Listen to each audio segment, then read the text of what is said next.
നമസ്കാരം. KSRTC Kothamangalam unit പണിമുടക്ക് പ്രഖ്യാപന convention സംഘടിപ്പിച്ചു. ട്രാൻസ്പോർട്ട് ഡെമോക്രാറ്റിക് ഫെഡറേഷൻ ഫെബ്രുവരി 4 കേരളത്തിൽ പണിമുടക്ക് നടത്തുന്നു. ഇതിന്റെ ഭാഗമായി കോതമംഗലം KSRTC യൂണിറ്റ് പണിമുടക്ക് പ്രഖ്യാപന കൺവെൻഷൻ സംഘടിപ്പിച്ചു. Indian national Congress block president Shameer Panakkal convention ഉദ്ഘാടനം ചെയ്തു.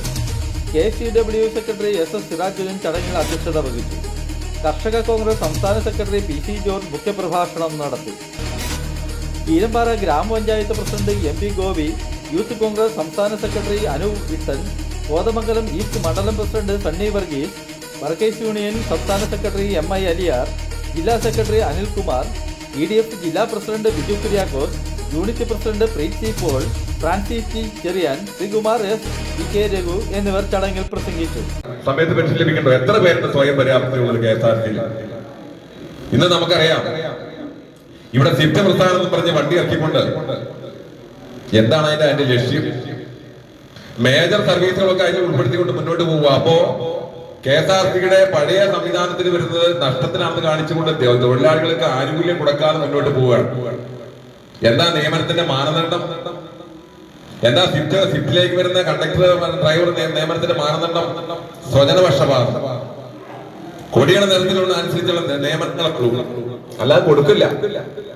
അങ്ങനെ എലിക്കുഞ്ഞ് സംസ്കാരത്തിലൂടെ മുന്നോട്ട് വളരെ വൈഷമ്യത്തിൽ പോകും. ഞാൻ ഒരു കാര്യത്തിൽ ഉറപ്പിച്ച് പറയാം, നമ്മുടെ ഹൃദയവികാരം 2026 മെയ് മാസം നടക്കുന്ന നിയമസഭാ ഇലക്ഷനുകളിലും അതുപോലെ തന്നെ ഈ വർഷം അവസാനം നടക്കുന്ന ലോക്കൽ ബോഡി ഇലക്ഷനുകളിലും നമ്മള് വളരെ ഹൃദയവിശാലതയോടെ പ്രവർത്തിച്ചാൽ അടുത്ത ഭരണം നമ്മൾക്ക് ലഭിക്കുന്ന കാര്യത്തിൽ സംശയം വേണ്ട. ഇനി ഒരു അവസരമില്ല എന്നുള്ളതാണ്. ഇത് ലാസ്റ്റ് വണ്ടി നമുക്ക് എല്ലാവർക്കും അറിയാം.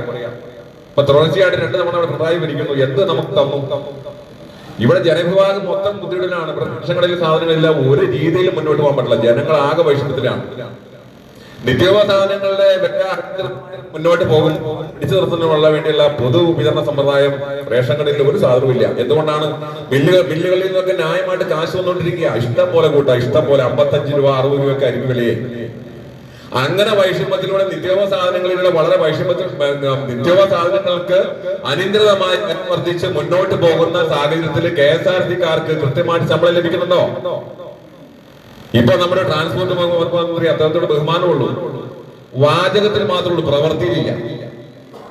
എന്തായിരുന്നു 2016 അധികാരത്തിൽ വന്നപ്പോ LDF സർക്കാർ പറഞ്ഞത് കൃത്യമായ ശമ്പളം കൊടുക്കും, ഇല്ലേ? എല്ലാവർക്കും കൃത്യമായ ശമ്പളം കൊടുക്കും, ആശ്രിത നിയമനം നടത്തും, പെൻഷൻ ആനുകൂല്യങ്ങൾ കൃത്യമായിട്ട് കൊടുക്കും.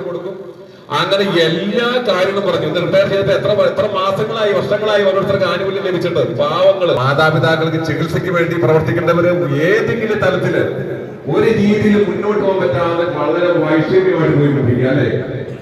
എന്നിട്ടും ഭരണകക്ഷി പോയിപ്പെടണമെങ്കിൽ ഇതിനകത്ത് എന്തെങ്കിലും ഉൾക്കണ്ടില്ല. കാരണം നേതാക്കന്മാരെ സംബന്ധിച്ച് പറഞ്ഞാൽ അവരുടെ അയ്യപ്പാണ്. അവർക്ക് കൃത്യമായിട്ട്